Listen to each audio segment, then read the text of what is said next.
Chapter 3. Wolf Larson ceased swearing as suddenly as he had begun. He relighted his cigar and glanced around. His eyes chanced upon the cook. "Well, cookie?" He began with a suaveness that was cold and of the temper of steel. "Yes, sir," the cook eagerly interpolated, with appeasing and apologetic servility. "Don't you think you've stretched that neck of yours just about enough? It's unhealthy, you know. The mate's gone, so I can't afford to lose you too. You must be very, very careful of your health, Cookie. Understand?" His last word, in striking contrast with the smoothness of his previous utterance, snapped like the lash of a whip. The cook quailed under it. "Yes, sir," was the meek reply, as the offending head disappeared into the galley. At this sweeping rebuke, which the cook had only pointed, the rest of the crew became uninterested and fell to work at one task or another. A number of men, however, who were lounging about a companionway between the galley and hatch, and who did not seem to be sailors, continued talking in low tones with one another. These, I afterward learned, were the hunters, the men who shot the seals, and a very superior breed to common sailor folk. "Johansen!" Wolf Larson called out. A sailor stepped forward obediently. "Get your palm and needle and sew the beggar up. You'll find some old canvas in the sail locker. Make it do." What'll I put on his feet, sir?" the man asked, after the customary, "Aye, aye, sir." "We'll see to that," Wolf Larson answered, and elevated his voice in a call of, "Cookie!" Thomas Mugridge popped out of his galley like a jack-in-the-box. "Go below and fill a sack with coal." "Any of you fellows got a Bible or prayer book?" was the captain's next demand, this time of the hunters lounging about the companionway. They shook their heads, and someone made a jocular remark which I did not catch, but which raised a general laugh.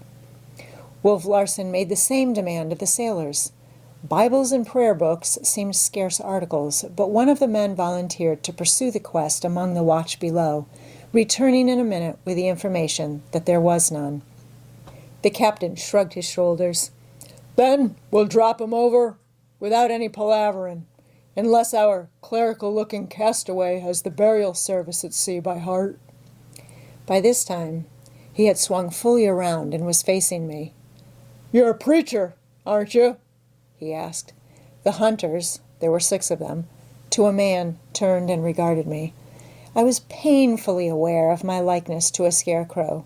A laugh went up at my appearance, a laugh that was not lessened or softened by the dead man stretched and grinning on the deck before us. A laugh that was as rough and harsh and frank as the sea itself, that arose out of coarse feelings and blunted sensibilities, from natures that knew neither courtesy nor gentleness.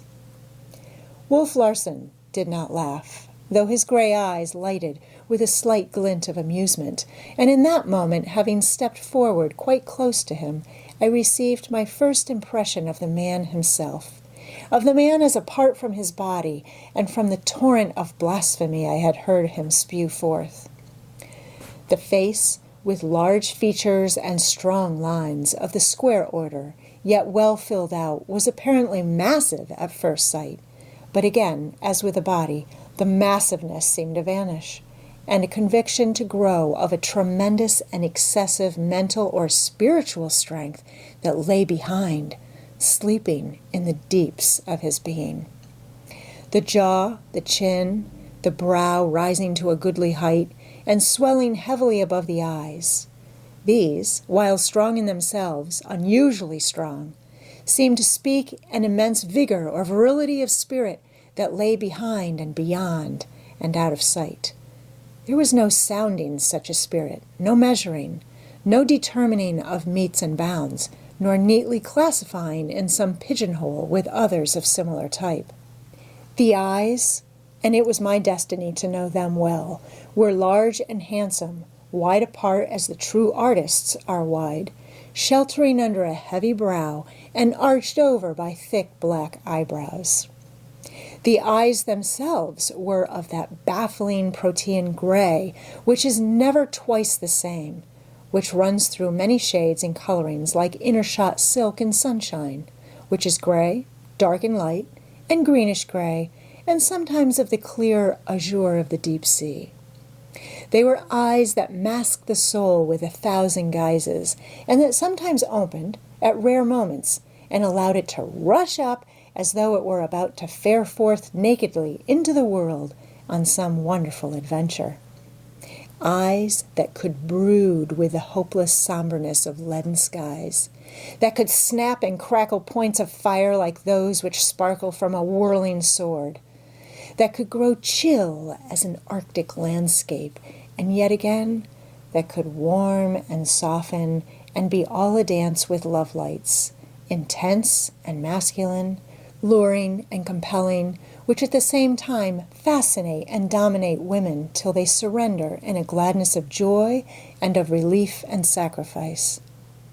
But to return, I told him that, unhappily for the burial service, I was not a preacher, when he sharply demanded, "What do you do for a living?" I confess I had never had such a question asked me before, nor had I ever canvassed it. I was quite taken aback, and before I could find myself had sillily stammered, I am a gentleman." His lip curled in a swift sneer. "I have worked. I do work," I cried impetuously, as though he were my judge and I required vindication, and at the same time very much aware of my errant idiocy in discussing the subject at all. "For your living?" There was something so imperative and masterful about him that I was quite beside myself, rattled, as Faruseth would have termed it, like a quaking child before a stern schoolmaster. "Who feeds you?" was the next question. I have an income," I answered stoutly, and could have bitten my tongue the next instant. "All of which, you will pardon my observing, has nothing whatsoever to do with what I wish to see you about." But he disregarded my protest. "Who earned it, eh? I thought so. Your father. You stand on dead men's legs. You've never had any of your own. You couldn't walk alone between 2 sunrises and hustle the meat for your belly for 3 meals. Let me see your hand." His tremendous, dormant strength must have stirred swiftly and accurately, or I must have slept a moment, for before I knew it he had stepped 2 paces forward, gripped my right hand in his, and held it up for inspection. I tried to withdraw it, but his fingers tightened without visible effort, till I thought mine would be crushed. It is hard to maintain one's dignity under such circumstances. I could not squirm or struggle like a schoolboy, nor could I attack such a creature who had but to twist my arm to break it. Nothing remained but to stand still and accept the indignity. I had time to notice that the pockets of the dead man had been emptied on the deck, and that his body and his grin had been wrapped from view in canvas, the folds of which the sailor Johansen was sewing together with coarse white twine, shoving the needle through with a leather contrivance fitted on the palm of his hand. Wolf Larson dropped my hand with a flirt of disdain. "Dead men's hands have kept it soft. Good for little else than dishwashing and scullion work." "I wish to be put ashore," I said firmly, for I now had myself in control. "I shall pay you whatever you judge your delay and trouble to be worth." He looked at me curiously. Mockery shone in his eyes. "I have a counter proposition to make, and for the good of your soul. My mate's gone, and there'll be a lot of promotion. A sailor comes aft to take mate's place. A cabin boy goes forward to take sailor's place.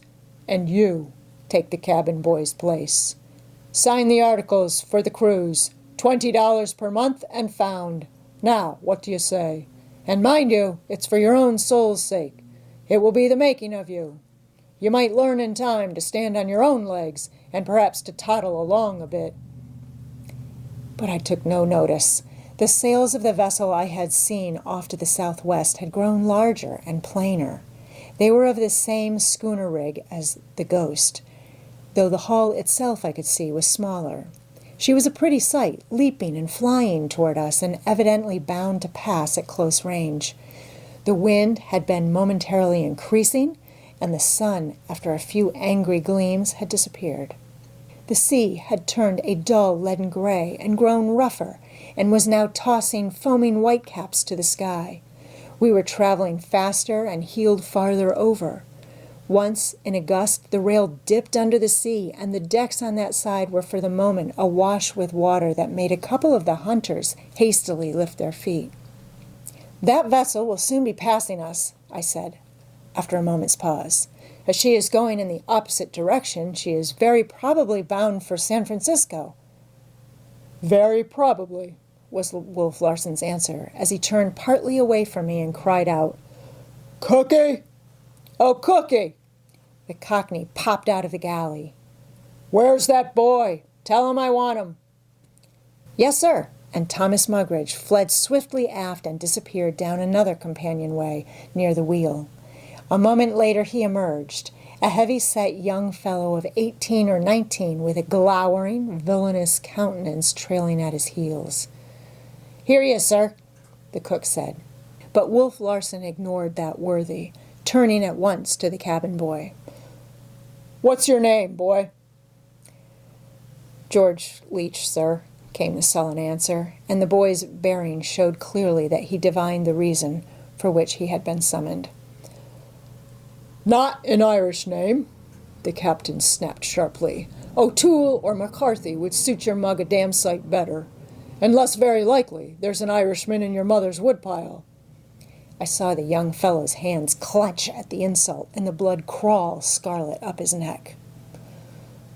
"But let that go," Wolf Larson continued.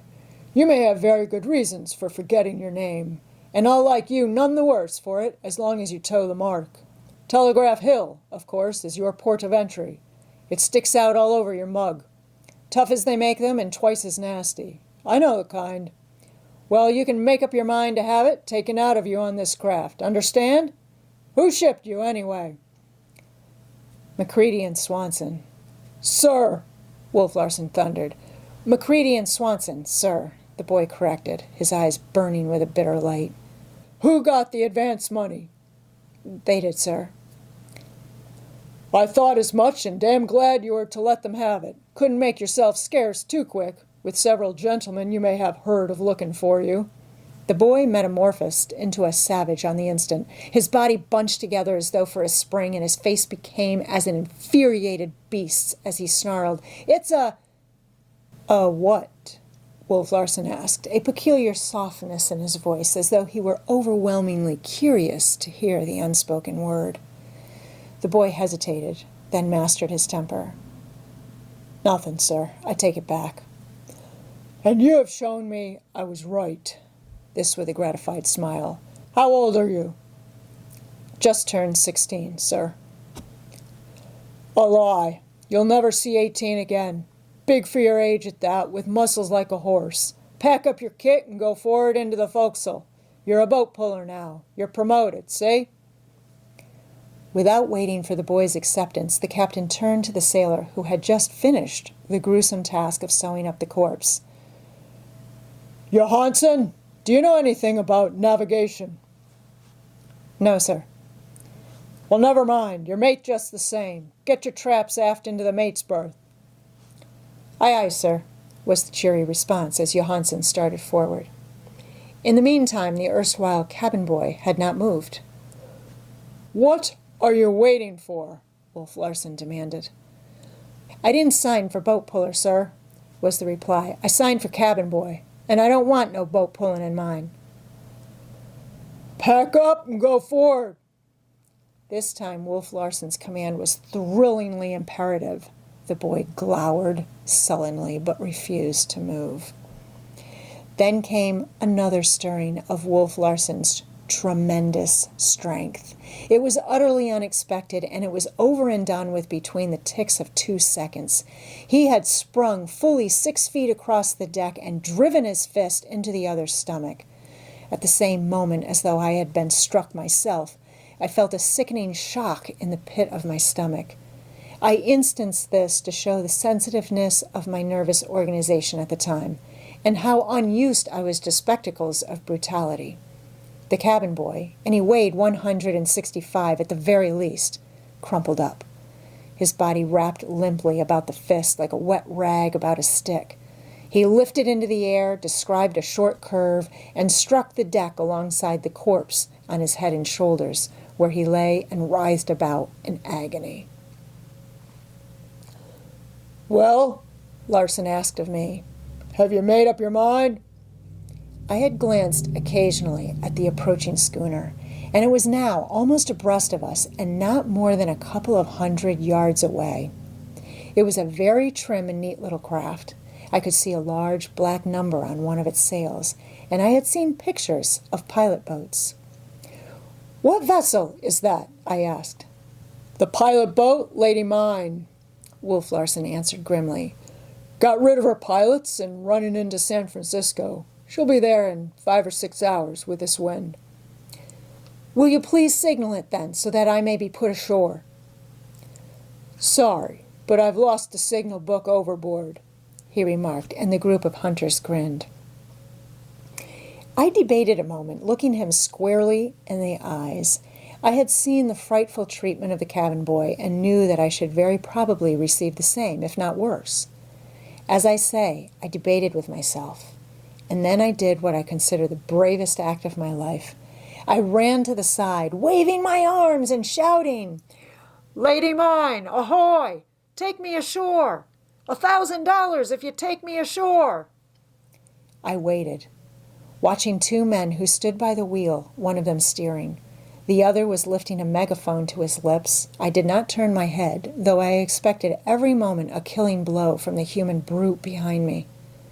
At last, after what seemed centuries, unable longer to stand the strain, I looked around. He had not moved.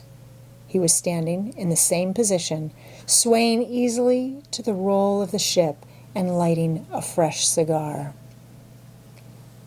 "What is the matter? Anything wrong?" This was the cry from the Lady Mine. "Yes," I shouted at the top of my lungs. "Life or death! $1,000 if you take me ashore!" "Too much Frisco Tanglefoot for the health of my crew," Wolf Larson shouted after. "This one," indicating me with his thumb, "fancies sea serpents and monkeys just now." The man on the Lady Mine laughed back through the megaphone. The pilot boat plunged past. "Give 'em hell for me," came a final cry, and the two men waved their arms in farewell. I leaned despairingly over the rail, watching the trim little schooner swiftly increasing the bleak sweep of ocean between us. And she would probably be in San Francisco in 5 or 6 hours. My head seemed bursting. There was an ache in my throat as though my heart were up in it. A curling wave struck the side and splashed salt spray on my lips. The wind puffed strongly, and the Ghost heeled far over, burying her lee rail. I could hear the water rushing down upon the deck. When I turned around a moment later, I saw the cabin boy staggering to his feet. His face was ghastly white, twitching with suppressed pain. He looked very sick. "Well, Leech, are you going forward?" Wolf Larson asked. "Yes, sir," came the answer of a spirit cowed. "And you?" I was asked. "I'll give you 1,000, I began, but was interrupted. "Stow that! Are you going to take up your duties as cabin boy, or do I have to take you in hand?" What was I to do? To be brutally beaten, to be killed, perhaps, would not help my case. I looked steadily into the cruel gray eyes. They might have been granite for all the light and warmth of a human soul they contained. One may see the soul stir in some men's eyes, but his were bleak and cold and gray as the sea itself. "Well?" "Yes," I said. "Say yes, sir." "Yes, sir," I corrected. "What is your name?" "Van Weyden, sir." "First name?" "Humphrey, sir. Humphrey Van Weyden." "Age?" 35, sir." That'll do. Go to the cook and learn your duties. And thus it was that I passed into a state of involuntary servitude to Wolf Larson. He was stronger than I, that was all. But it was very unreal at the time. It is no less unreal now that I look back upon it. It will always be to me a monstrous, inconceivable thing, a horrible nightmare. Hold on. Don't go yet. I stopped obediently in my walk toward the galley. Johansen, call all hands. Now that we've everything cleaned up, we'll have the funeral and get the decks cleared of useless lumber. While Johansen was summoning the watch below, a couple of sailors under the captain's direction laid the canvas-swathed corpse upon a hatch cover. On either side the deck, against the rail and bottoms up, were lashed a number of small boats. Several men picked up the hatch cover with its ghastly freight, carried it to the lee side, and rested it on the boats, the feet pointing overboard.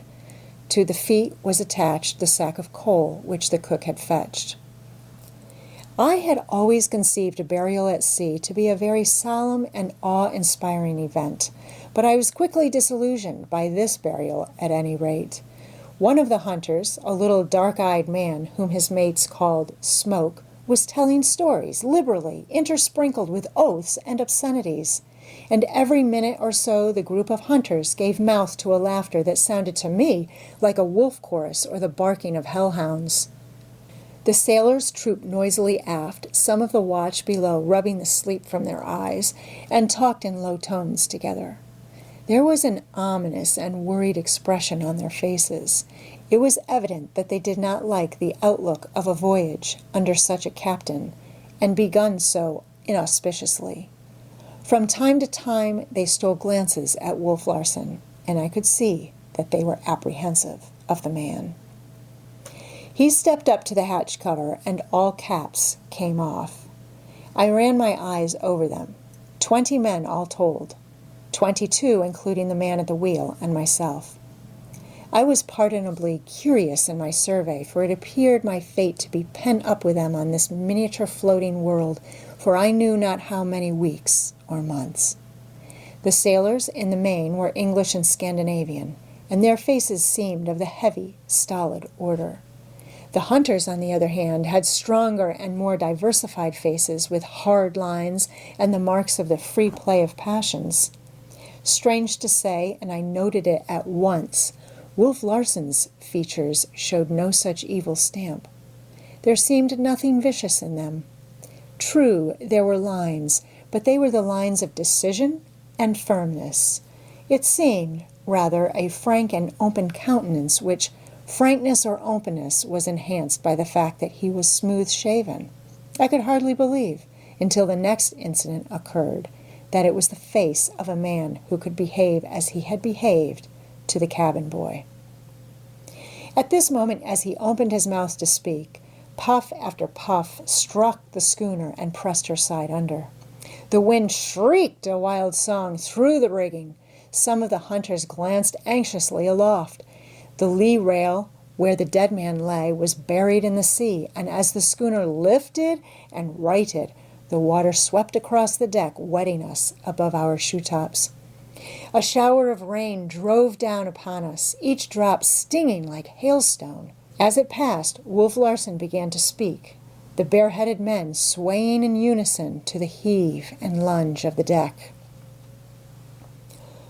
I only remember one part of the service, he said, and that is, and the body shall be cast into the sea. So cast it in. He ceased speaking.